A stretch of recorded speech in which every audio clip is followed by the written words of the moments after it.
Okay, good morning, everyone. Apologies for the little technical glitch. I'm actually not Andrea Rowe, but Gary Rowe. So Andrea, at least on my screen, it's showing under the footer for myself, Andrea Rowe. So she was scheduled to lead today, but not available.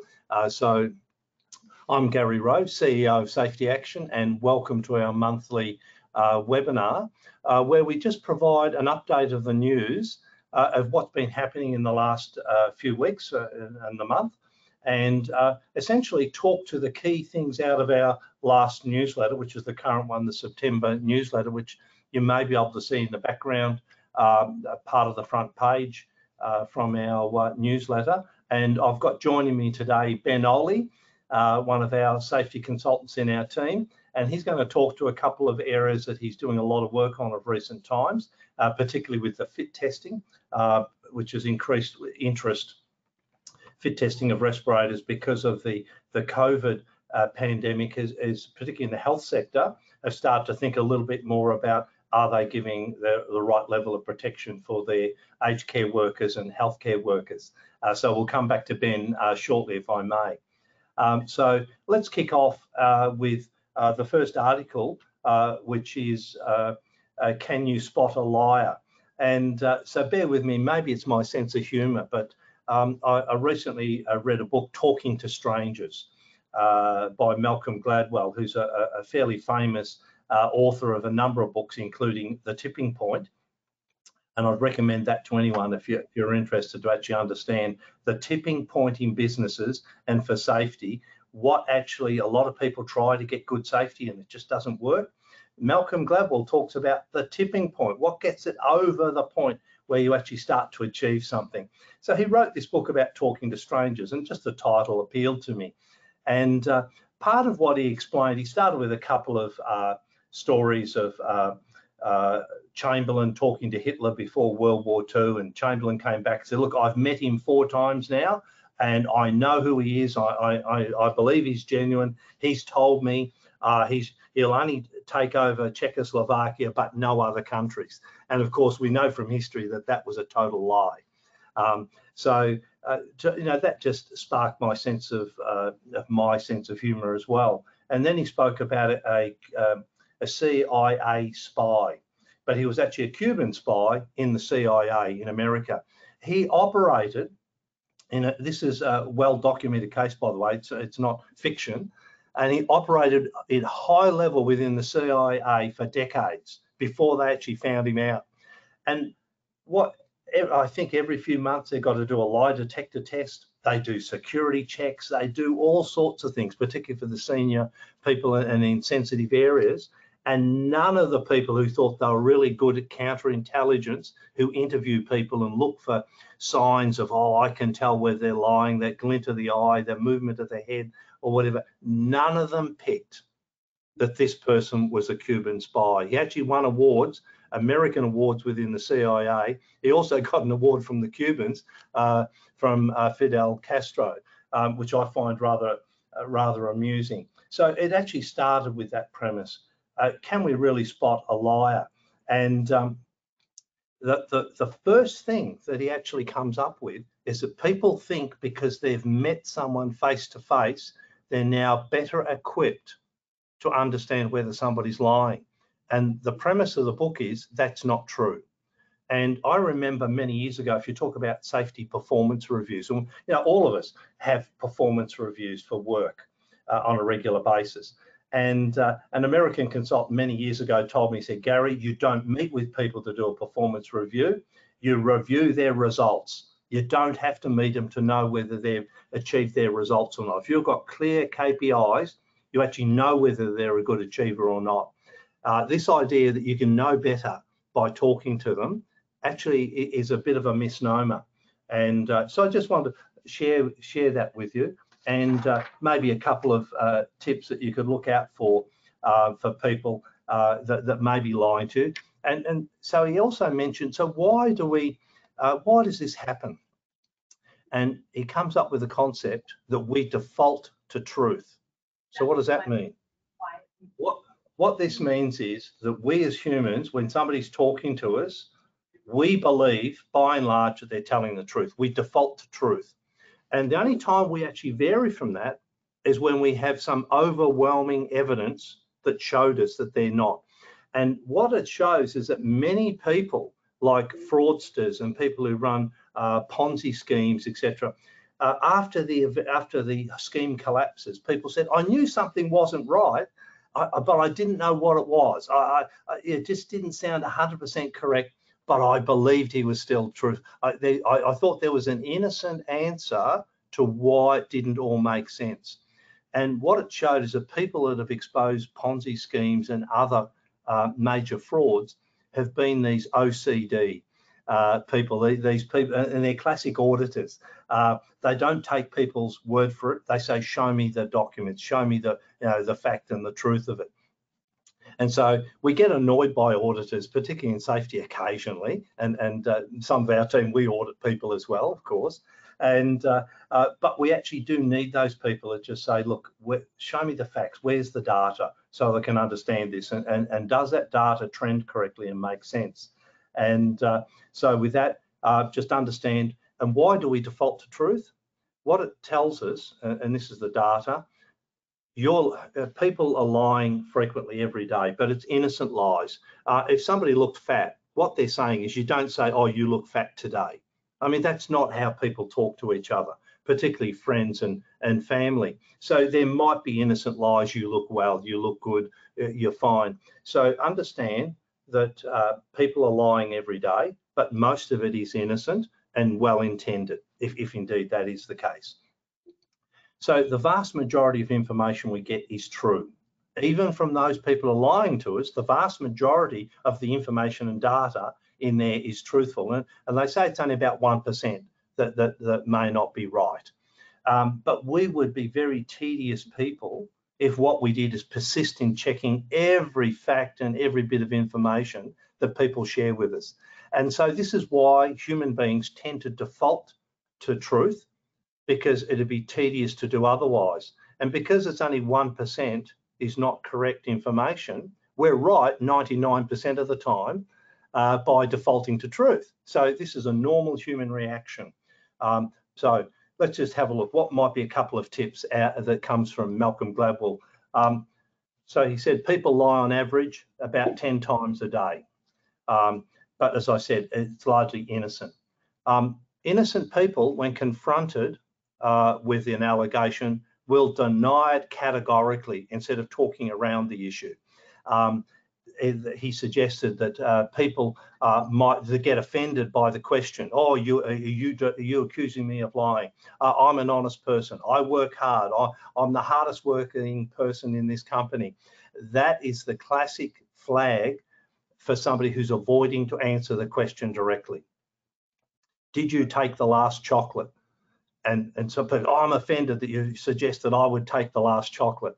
Well, that's probably the person who took the last chocolate. That may be me in my family situation. So people that pause when you ask the question, did you take the last chocolate? Now, you've got to take this in context. So if you said to somebody, what were you doing on the 17th of January? Well, I think I have to pause to think about, that's a long way back. You know, what was I doing on January the 17th? Was that a work day or a weekend? And what was it? So in fact, a pause actually makes sense in that context. But in fact, if it's a simple question, did you take the last chocolate? That needs no pause. So if somebody now has to stop to think and craft an answer, this is not magic. I've only given you, 3 little tips there in terms of spotting a liar. If you're interested in more, look up that book, Talking to Strangers, Malcolm Gladwell. Now, the next little point, Andrea Rowe of our team has pointed out under the VIC DG notifications, there's a few things that a number of people have not understood and recognised. So number one, they thought they only had to advise WorkSafe of storage of dangerous goods and to get fire brigade reports and advice if it met the requirement. The volume of dangerous goods was for the fire service advice. And so Andrea corrects us and tells us if you have a manifest quantity, we need to consult with the fire brigade for their advice. and to notify WorkSafe if you exceed 10% of the quantity for a major hazard facility threshold. So there's a couple little tips there just on dangerous goods, if you like.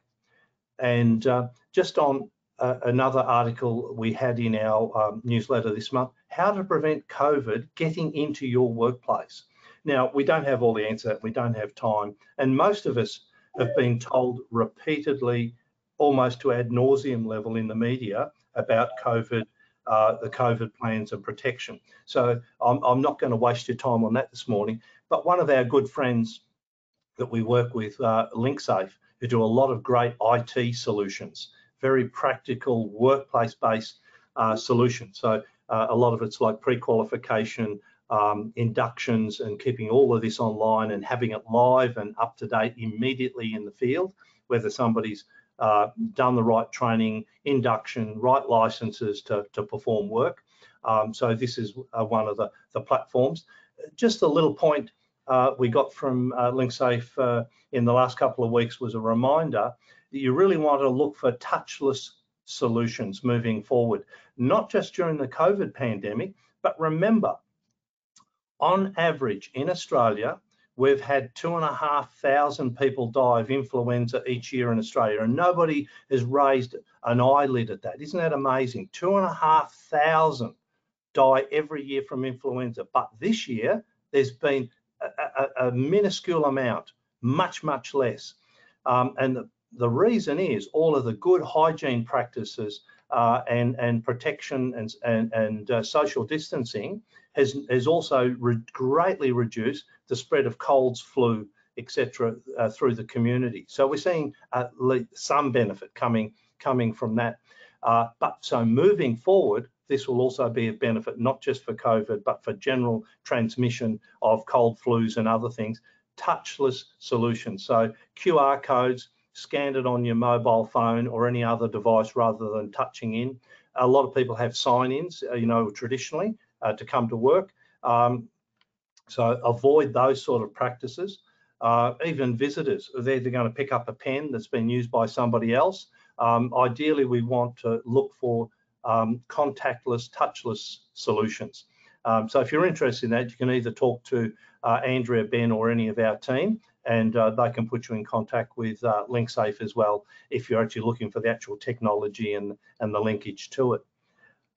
So at this point, I'll just turn to my colleague Ben Olih, who's with us this morning. Welcome once again, Ben. And he's going to talk to us on two topics. One, minimising employee stress during this lockdown, during the pandemic, and then he'll move on to testing disposable respirators. So welcome once again, Ben, and I'll hand over to you for a few minutes. All right. Yes, thank you, Gary. We're just talking about the lockdowns, and we know it has a really great effect on everyone, including those who are actually working at the moment. And so it's actually a topical issue. And when we talk about how do we minimize that stress, it means we need to really be aware of what the main sources of the stress could be. And they could range from, physical health worries of families and friends. Some people might have elderly, parents who are actually in the aged care homes, and that could actually affect the way. Yeah, that could actually basically affect, their ability to work, but also the financial concerns like we're, but also we think about issues about the environment they're working at the moment. So if their workspace in their home might not be as convenient as the office, so they could have troubles in concentrating. But also other issues might range from those people who have families, they have babies, they have the family to cater for, and at the same time they need that ability to concentrate. So those are just some of the factors. So as people who manage others in the workplace, it's very important to be aware of such, and we can read more about that on our newsletters. But also another thing to look at is, what are the signs? So what are the signs that your employees are going through stress? and one of the main signs, is basically, people could be easily frustrated. It has nothing to do with the job. It has more to do with what's going on out there. And so they get frustrated, they get overwhelmed, and sadly, some of them get anxiety. And this could actually affect the way you communicate with them. So it's really important that we're able to actually pick out the signs. Many of them tend to have low confidence levels, and some of them even basically lack motivation. So it's very important to understand what's going on. And when we understand what's going on, we're then better equipped to actually help these persons. Also, I would just like to talk about what could we do to help? We know there's a problem, but what do we do to help these people? I think one of the good things we need to do is we need to show empathy. We know the business needs to go on. We know deadlines need to be met, but we also need to remember that showing empathy can go a long way in boosting, the employees' morale. And, one of the things I actually think that is very important is that as managers or as employers, or when you manage people, you must really be very honest when you ask them about their well-being. I always say, for me, in safety action, I love working here because they care about me, So if someone told me, for example, how's everything going on? How are you managing during the COVID-19 crisis? And I tell them, oh, I have my dad, he's sick. I'm not sure what's going to happen. And 2 weeks later, I don't come back to ask him, how's your dad doing? It shows that you're not being genuine. So as managers and as employers, we might not be trained psychologists, but we need this, we need to understand this, the mental health, because mental health has a lot to do with people's productivity, and we just need to be able to encourage them. But also, I think another thing that we need to try to encourage our workers is basically that idea of trying to help them develop a routine. When they have a routine, they're able to balance work and leisure, because you are working at home. Basically, you could end up working all day. You're not used to doing that. I mean, some persons might be used to, going out for a walk during lunch break. That doesn't happen anymore. So just encouraging them to have a routine, take a break, take a 30-minute break. That's something that could really help. So yeah, those are just some of the tips. And but also, it's also good to actually remind your workers about the services that are available to them. You could just send them links. Look, if you are having this challenge, it's okay, you could contact this person, because not everybody is aware. We always assume that everyone is aware on how to manage their mental health, but you could actually, as an employer, it's also a duty for you to actually try and point them to the right direction. So yeah. Some wonderful tips and insight there, Ben, and so thank you for that. So I'm also interested, I'm sure a number of people are interested to hear now about testing disposable respirators, particularly following on from this concept of COVID increasing. Can you tell me what's the biggest misconception or thing that you found very interesting or amazing doing fit testing for people with respirators? Oh yeah, I think for me the biggest surprise was that healthcare workers, especially when we're not quite familiar with how to suitably wear their respirators. So it's that thing of, you basically go get a pack of disposable respirators and you put it on whichever way you like. So fit testing will tell you that this respiratory mask is suitable for you, but you also have to fit check. And that's basically how do you put that mask on so that you are adequately protected, so that those seals don't actually come off. So that to me has been the biggest, surprise. You would expect that after, all these years of healthcare workers using, disposable masks or whatever, they would have been, most of them would be familiar. But like I said, everyone needs that training. So everyone needs to be aware on how do you suitably wear this to actually get the maximum, safety while you do that.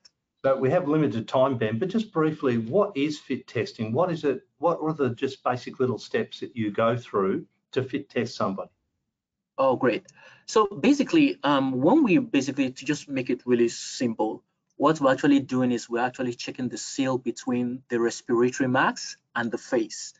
So what we basically do is we get you to come in, but also we get you to perform some activities that you would usually perform when you're at work.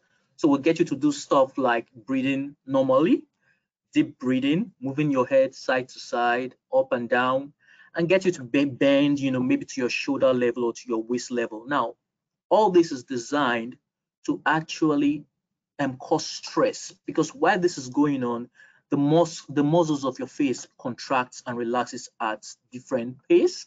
So when you are talking, like a typical example is when you use your surgical mask and you're speaking to someone, some of us realize that the surgical mask keeps dropping. So when you talk out loud, this seal breaks. So we basically use the quantitative approach, because when you talk about the qualitative, that involves, us smelling fragrances. In the past, it's very subjective. So at the end of the day, with that, the machine is what's actually measuring the fit factor, and not someone trying to say, oh, I can smell that, because they might just want to pass. So yeah, so this is so I think today, Ben, we don't rely on people telling us they can smell an odor outside the mask, as in a test, that you've actually got the machine measuring inside whether they've broken the seal. Is that correct? Yes. So and that's why I said that's the biggest advantage with quantitative testing. It's basically not subjective, and it just lets you know the results in real time. And you give a printout which the company and the workers can have, as well as evidence that they've been fit tested at that time with that mask. Is that correct? Yeah. Yes, that's what we do, and that's basically showing due diligence. Because then the employer you can basically say he's been fit tested. This is the report. This shows that the mask provided adequate protection. But now that you mentioned it, Gary, it's also very important to remind our viewers that when you get fit tested and maybe there's excessive weight gain or excessive weight loss, or you have some dental operation, you really need to go back and get fit tested the second time, because that has affected the structure of your face, and you might need to do another fit test. Fantastic, Ben. Look, thank you very much for those tips and outline of what the fit testing is, Ben. So we may get some questions coming up, but if not, after this webinar, for everyone listening, we will, I think we're going to run out of time today. So what we will do is we'll review them and come back to all of the participants if you've got questions of Ben or myself or any of our team on any of these subjects. So maybe just in the last few minutes, I'll finish off with a couple of interesting articles I came across. And one was that an employer was held liable for a bee sting. So a worker at a mine site sustained a bee sting. So let's be fair, this is a serious case. The worker died. So there was a serious allergic reaction. So I'm not being flippant about the fact that this was a serious incident. But I am being a little bit flippant about what would employers be expected to know about a person's level of sensitivity. So the thing that got me in this article is that the company did know the person had an allergy to bees, but what they said in court is that they didn't realize that that allergy would be life-threatening. Notwithstanding that, the worker had the EpiPen and actually used the EpiPen on himself after the bee sting, because he knew he was allergic to the bee sting, and he was also equipped with communication out at the mine site and called for assistance on the radio. But unfortunately, the person had died, it would appear, by the time assistance arrived. So this was clearly a very serious allergic reaction.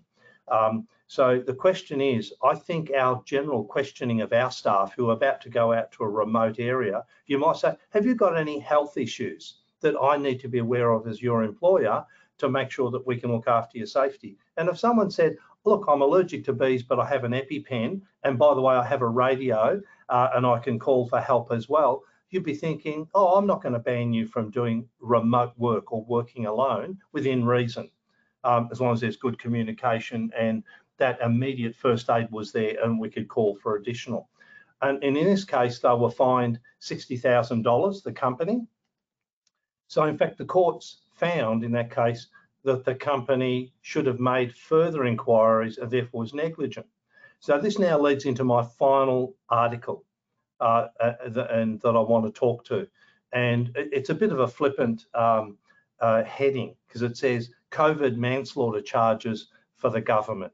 And we're based here in Victoria, and this is not an anti-Victorian government, because it could apply to other states or federal if there was negligence.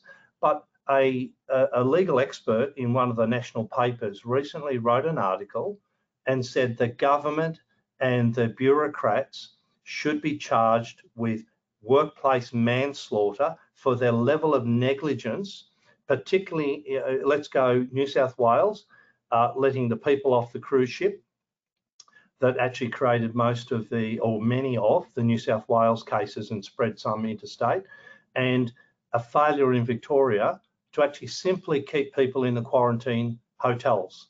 And I would think that and if that kills over 500 people, because that's what's reported in Victoria, over 500 people, the Premier keeps telling us, have died, what would the court say, and what would WorkSafe say to a business if 500 people died? Would they say, oh, I can see that was a tragic accident, you didn't mean it to happen?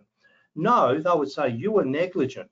You were meant to keep people in the quarantine hotels and you did not do that. So now they can have all the excuses they like, but that is negligence. Now, this is not Gary Rowe charging against either the state government, federal, or another state. I'm making the point of what the lawyer and the legal expert is saying in this case. He said if they are not charged with manslaughter for this, they've lowered the bar for negligence in Australia. How can you charge somebody for a bee sting if you're not going to charge someone who actually causes the death of 500 people? They may not have meant it, and there may be many extenuating circumstances, but the legal expert said that's for the courts to decide. They should be charged with manslaughter. Prima facie, the evidence is there of negligence. Let the courts decide and hear their evidence as to what might be their defence as to how that came about. And so this is certainly not a partisan political comment. It's really about where is that level?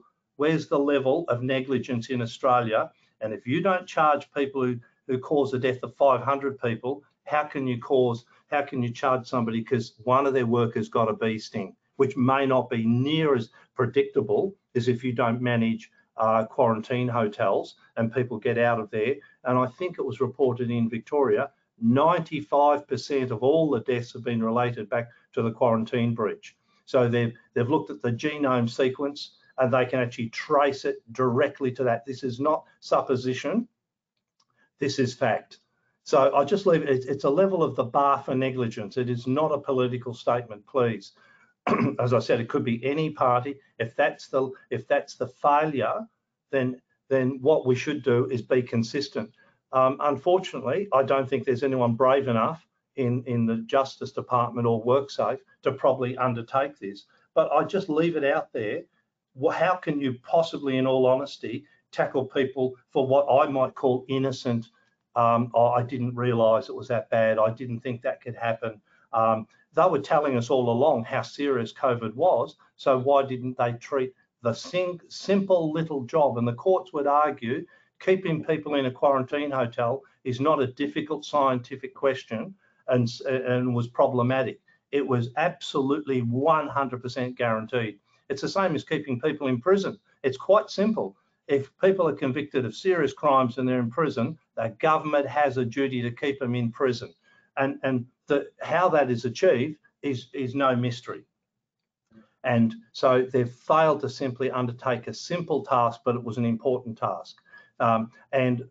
Related back to Ben's topic of fit testing, I would actually say now fit testing for health and aged care workers clearly needs to be something that is mandatory and 100% of people that work in that area for their protection. And this is once again not trying to be political because COVID's happened and we didn't quite expect it at this level of severity. But now we do know, I think we've actually got to say this has now got to be a standard part of how we do business. If people have to be protected against highly toxic dusts have to be fit tested, then people who could be exposed to a deadly disease like COVID, they need the same level of protection. So, as I said, this is not a political statement. It's really about how we're, as a community, going to treat and look at level of negligence of different parties. And remember, the government is held under the OHS Act as well. They're not exempt. So it's actually quite clear. Government departments and bureaucrats have that duty of care as well. Did they actually meet that? So enough of that in terms of the politics. Ben, thank you once again for taking the time to talk to the 2 articles that you authored for us in an area that you're doing a lot of great work with. We're up to our half hour, so thank you to all your listeners, and we look forward to talking to you next month. And because of, as I said, we had quite a few articles this month, we haven't had time to pick up any questions that may have come through, so I do apologise for that, but we will do so. After this session, we'll actually pick those up and come back, either if we think it's individual or to the group and all the listeners that are there.